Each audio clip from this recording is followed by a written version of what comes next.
practical 28.31, open physics, which is ready for students, marks to be entered for test 123.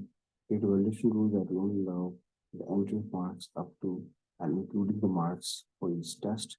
The validation should be also ensure that negative numbers cannot be entered. Very simple.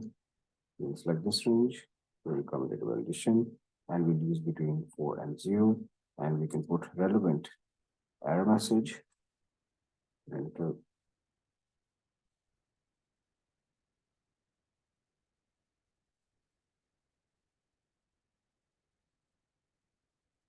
between 0 and 40, right?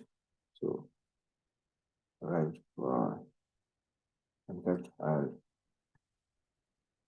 error message, wrong mark, enter, right?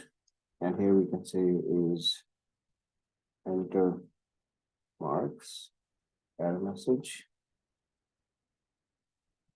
enter mark between 0 and I'll just do one for you. The rest you can try yourself. Obviously, this will not allow negative values. So you can see when I click here, if I enter -2, it won't allow. And if I enter over here 56, it won't allow. And if I enter is 34, it will allow.